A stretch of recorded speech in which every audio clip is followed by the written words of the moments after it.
Welcome to the Borland Climb. We hope this video helps.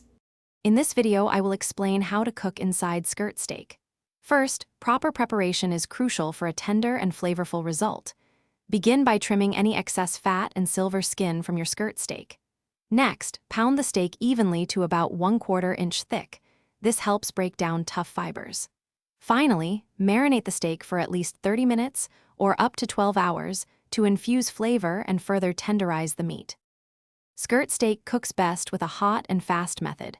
Preheat your grill or cast iron skillet to a high heat, ideally around 550 degrees Fahrenheit.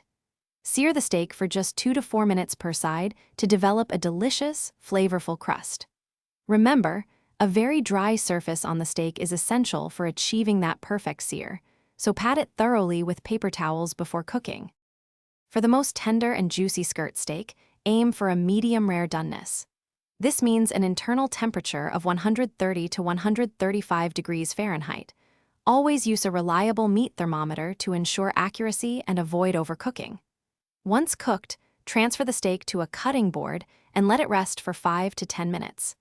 This allows the juices to redistribute, resulting in a more succulent bite. The way you slice skirt steak significantly impacts its tenderness. First, identify the muscle grain, which looks like parallel lines running through the meat. Cut the steak into smaller, manageable sections with the grain.